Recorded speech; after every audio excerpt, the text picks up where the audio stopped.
Greetings and welcome to ValoU. I'm Zaladrith and I'll be your instructor for today. Today's class is Macro 350, Balancing Pressure. People often think of Valorant as a 5v5 game, but that's sometimes an oversimplification. Rather than a 5v5, what if you could play out a round such that you had 5 separate 5v1 skirmishes instead? While that's an idealistic goal, it does give us a simple target to work towards.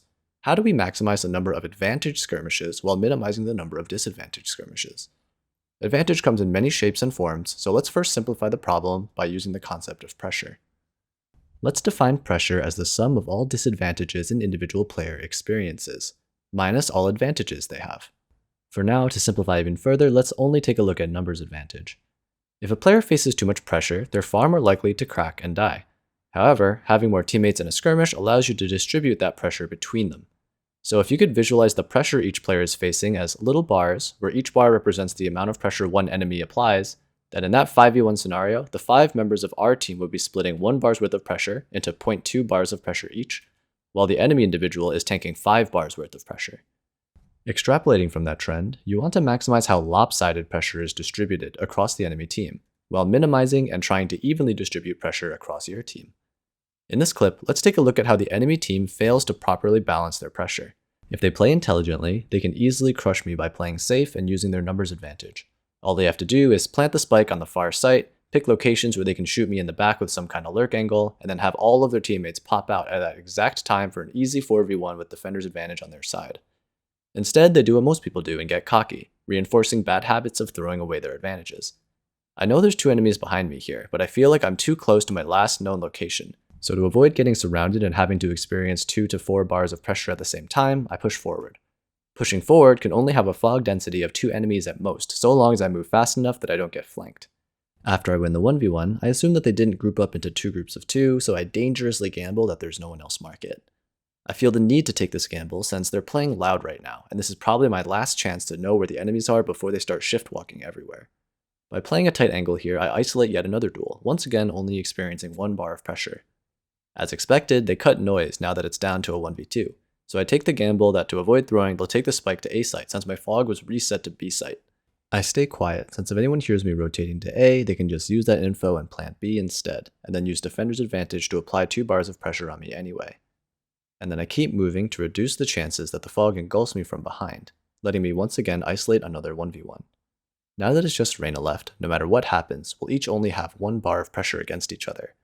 I check the mid-cross, hoping to catch Reyna before she can set up on A site, but unfortunately end too late. The round eventually ends when I mess up my smoke on the spike, trying to change defender's advantage in my favor, and I pick up the ace clutch.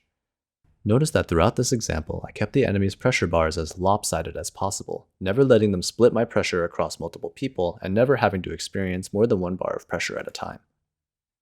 Now that we understand the simple numbers advantage version of pressure, let's add in the concept of map control.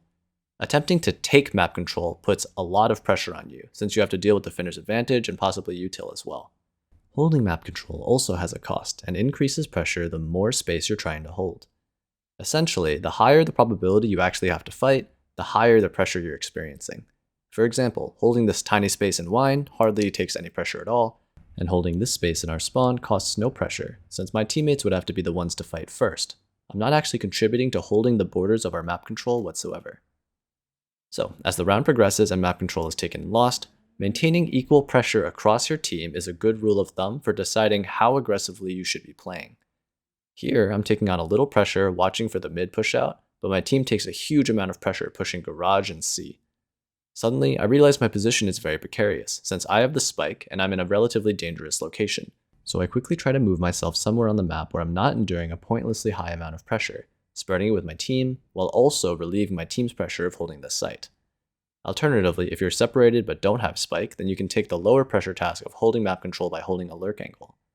Since you have no other teammate to split pressure with though, and there could even be 2 or 3 enemies pushing out, you have to play much more carefully alone to maintain the pressure balance when trying to hold all that space. Holding map control helps share pressure with your team because your teammates are less likely to get flanked, and if you spot or hear someone, then that information immediately makes your teammate's position safer. An extreme example of some uneven pressure would be splitting off solo and then running in by yourself and taking space until you die.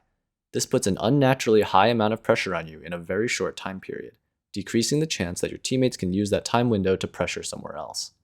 However, doing that same play with 2 or 3 people suddenly becomes a lot less foolish, because the pressure from taking map control is more distributed and is applied more unevenly on the enemy team. In addition to space, pressure also applies to time. If you and your team alternate when you take on high amounts of pressure, that gives the enemy team windows to apply a lopsided amount of pressure on you. For instance, in this clip, I realized that no one came sand with me, so I slow down to decrease pressure on myself and then play extremely safe while waiting for my team to arrive. Once the main group arrives and starts to apply pressure with utility like flashes, I join them to share in the team's pressure while maximizing how unevenly we apply pressure on the enemies. To match the timing of your team, you should play passively while your teammates are not under pressure, and then take on more pressure as they take on more pressure. Notice here how instead of pushing their spawn, which would put an undue amount of pressure on me and expose me to multiple angles, I wait until my team starts taking fire and then peek off of them, since they have more numbers to distribute their pressure. In this way, the whole round was essentially a 5v2 in the beginning and then a 5v3 later on, due to how we coordinated our timing of applying pressure while they did not. In this next clip, instead of me taking on too much pressure, I take on too little pressure. I realize I'm way too late to sight in this post plant, and accidentally smoked the spike instead of the one way I intended on it, which forces my team to be under a really high amount of pressure, since they're in the highest value part of the map while I'm in a nearly worthless one. So I run, knife out, increasing my immediate risk and pressure to try to get somewhere where I can help relieve pressure on my team as quickly as possible. And finally, a quick footnote.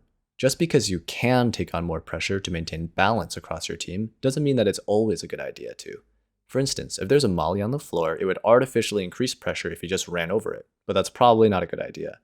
The point of taking on more pressure is to relieve pressure on your teammates, so just use pressure as a rule of thumb for how urgently and how much risk you can take on while working towards actual strategic goals, like taking or holding map control.